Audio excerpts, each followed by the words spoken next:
These are my suggestions for finding the right teaching pro for yourself. First, is that person listening to you? In the beginning, when you both meet, is that person listening to what you're saying?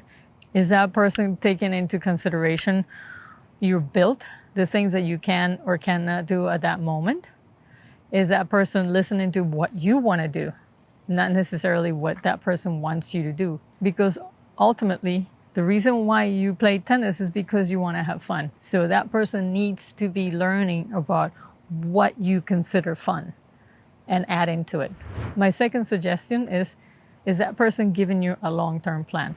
Now, I worked at a resort where I would see people maybe for, a month or so while they were there, and I never knew if I was going to see them again. But I always make sure that I built them a long-term plan that I could give them so that they could practice with their tennis pro at home. My third suggestion, and to me is the most important, is that person explaining you why things work the way they do. This is why that person is a tennis pro, because that person knows more about the tennis technique than you do. And it's important that you understand why things work the way they do so that you can remember them. You're not supposed to memorize instructions. Things are supposed to make sense in your head.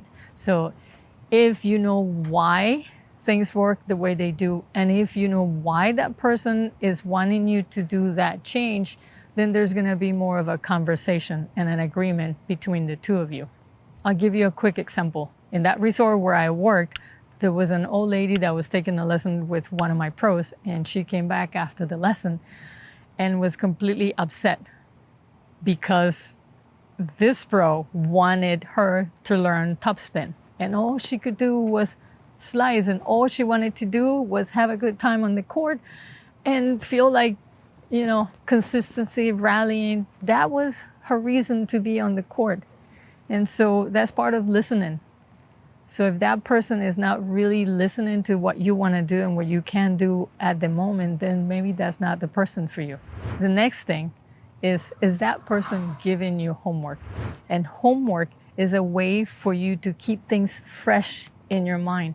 And it doesn't have to be this really elaborate homework that you take to home. It could be something that you could do against the wall. It could be, grab a basket and then let's just work on the rotation going from low to high. One thing. You don't want to go to the other side where they overwhelm you with a whole bunch of things. Just one little thing that keeps your mind working and thinking about success. And that leads me to the next point. Is that person helping you experience success during your lesson right away?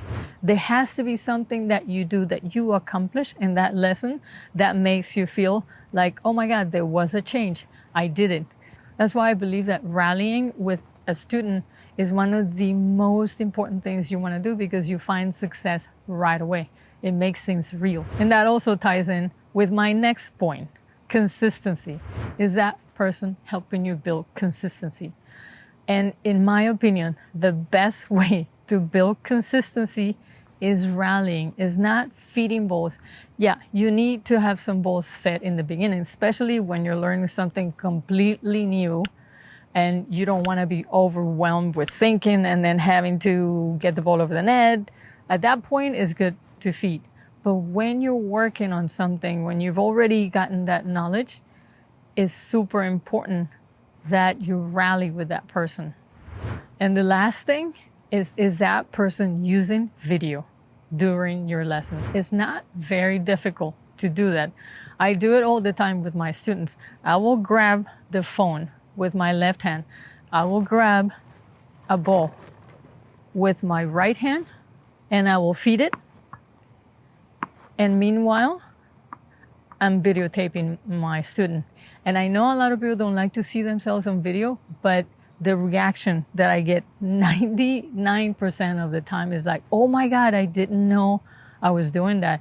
Or, oh my God, I don't have any topspin. Or, oh my God, look how tight I feel. The benefits of seeing yourself in video are tremendous. And I would add to that, make sure that that person videos yourself using your phone so that you can keep it and you can see it. And then eventually in the next lesson, then that person can do another video and you can compare what you did last week to what you did this week.